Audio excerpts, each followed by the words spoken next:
చార్మినార్ ఎదుట ఎన్టీపీసీ ఆధ్వర్యంలో స్వచ్ఛతా పక్వాడా కార్యక్రమం నిర్వహించారు.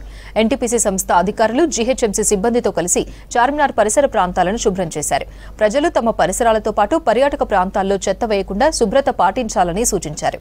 స్వచ్ఛతపై ప్రజలను చైతన్యవంతం చేయడమే ఈ కార్యక్రమం ముఖ్య ఉద్దేశమని తెలిపారు ఎన్టీపీసీ జనరల్ మేనేజర్ ఎస్ఎన్ పాణిగ్రహ.